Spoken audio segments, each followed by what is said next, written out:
आपकी उज्ज्वला योजना आपने लागू की थी, बड़े प्रेम से लागू की थी और सबको आपने फ्री कनेक्शन दिए थे गरीबों को। पर धीरे धीरे सिलेंडर की कॉस्ट बढ़ती गई। हमारे देश में कुछ लोग ऐसी विकृत विचारधारा के शिकार हो चुके हैं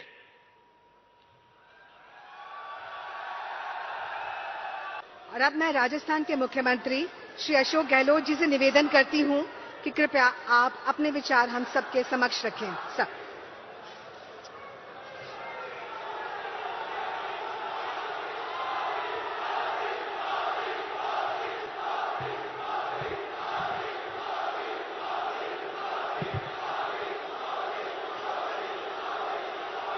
माननीय प्रधानमंत्री आदरणीय श्री नरेंद्र मोदी जी, हमारे महामहिम राज्यपाल परम श्रद्धेय कलराज मिश्र जी, विधानसभा के अध्यक्ष डॉक्टर सीबी जोशी जी, हमारे पीढ़ मंत्री भजनलाल यादव जी, सांसद भाई चंद्र प्रकाश जोशी जी, आपके लोकप्रिय यहाँ की सांसद बहन दिया कुमारी जी। एक तो डॉक्टर मनमोहन सिंह जी, सोनिया गांधी जी के वक्त में यूपीए गवर्नमेंट थी, तब 4 कानून पास हुए थे, आरटीआई, आरटीई एजुकेशन का, नरेगा का और साथ में फूड सिक्योरिटी का, 2 रुपए किलो गेहूं, 3 रुपए किलो चावल। उसका बड़ा असर है देश के अंदर। मैं चाहूंगा आप एक कानून, 2 कानून, एक तो राइट टू सोशल सिक्योरिटी, पूरे गरीबों को, मजदूरों को, बुढ़ापे के अंदर बहुत तकलीफ होती है। दुनिया भर में आप घूमते हैं, आपका बहुत अनुभव है। दुनिया के मुल्कों में वीकली पैसा मिलता है, मंथली पैसा मिलता है हर परिवार को जिंदा रहने के लिए, उनके जीवन पालन करने के लिए। मैं चाहूंगा उस दिशा में आप आगे बढ़ें और right to social security act बनाएं और एक राइट टू हेल्थ, स्वास्थ्य का अधिकार सबको मिले, स्वास्थ्य का अधिकार सबको मिले। देशवासियों को बहुत कॉस्टली इलाज हो गया आजकल, प्राइवेट के अंदर भी दवाएं बहुत महंगी है, नेक्सस पूरा, मैं उस पर नहीं जाना चाहता, पर ये काम बड़े इंपॉर्टेंट रखते हैं। एक और नई जो आजकल उबर, ओला और कई होम डिलीवरी वाले जो मैन पावर पैदा हुई है, लाखों में हो गई वो, उनके लिए कोई धनी धोनी नहीं है, जब चाहे निकाल देते हैं मालिक लोग। हमने गीग वर्कर्स के लिए सोशल वेलफेयर फंड क्रिएट किया, 200 करोड़ का एक्ट पास करें जिससे कि उनकी भी सुरक्षा हो सके।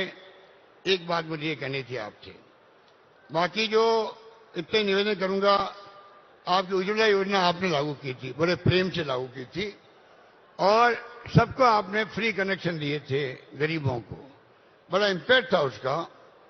पर धीरे धीरे सिलेंडर की कॉस्ट बढ़ती गई, पेट्रोल डीजल के बढ़ने के साथ साथ हमने अभी 500 रुपए में सिलेंडर देने का प्रयास किया, जिससे कि उज्ज्वला योजना के जो लाभार्थी है सिर्फ उन्हीं को दे रहे हम लोग, कम से कम उनको कुछ राहत मिल सके।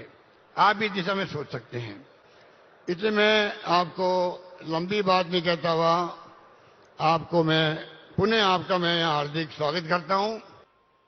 हमारे देश में कुछ लोग ऐसी विकृत विचारधारा के शिकार हो चुके हैं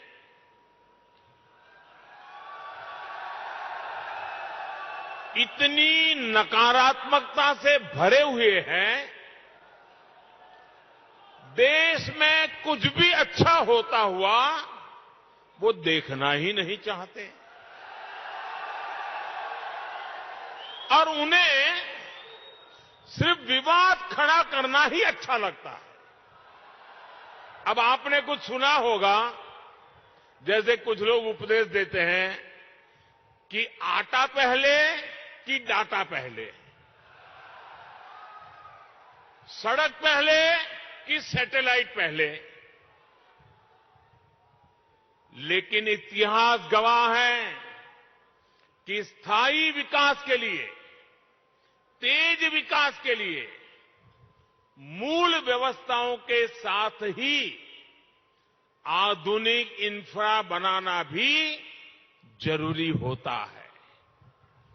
जो लोग कदम कदम पर हर चीज वोट के तराजू से तोलते हैं, वो कभी देश के भविष्य को ध्यान में रखकर योजना नहीं बना पाते। हम कई बार देखते हैं गांव में पानी की टंकी बनी, लेकिन वो 4-5 साल में ही छोटी पड़ जाती है। कितनी सड़कें या फ्लाईओवर ऐसे होते हैं जो 4-5 साल में अपर्याप्त लगने लगते हैं। हमारे देश में इसी सोच की वजह से इंफ्रास्ट्रक्चर के निर्माण को प्राथमिकता नहीं दी गई। इसका बहुत नुकसान देश ने उठाया है। अगर पहले ही मान लीजिए पर्याप्त संख्या में मेडिकल कॉलेज बन गए होते तो पहले देश में डॉक्टरों की इतनी कमी नहीं होती। अगर पहले ही रेलवे लाइनों का बिजलीकरण हो गया होता तो आज हजारों करोड़ रुपए खर्च करके ये काम करने की जरूरत नहीं रहती।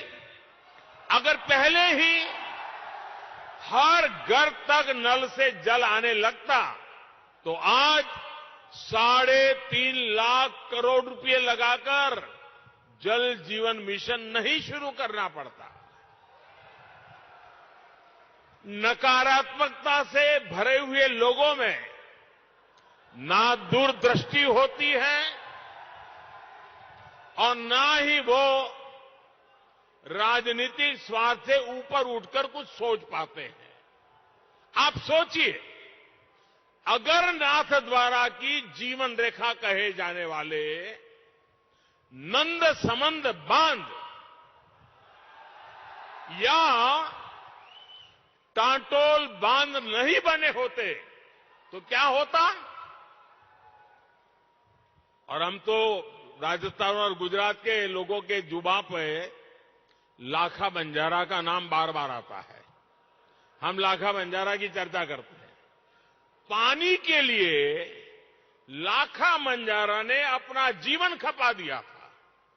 हालत यह है कि अगर पानी के लिए इतना काम करने वाले और जिनकी चारों पर बावड़ी किसने बनाई तो बोले लाखा बंजारा, वहां तालाब किसने बनाया तो बोले लाखा बंजारा।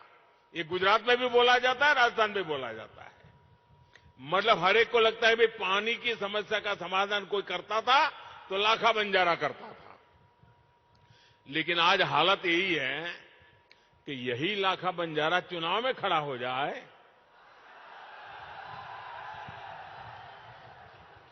तो ये नकारात्मक सोच वाले उसको भी हराने के लिए मैदान में आएंगे।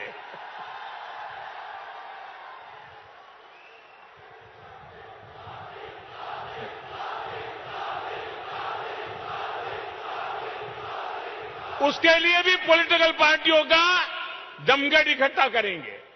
साथियों, दूरदृष्टि के साथ इंफ्रास्ट्रक्चर नहीं बनाने का नुकसान राजस्थान ने भी बहुत उठाया है।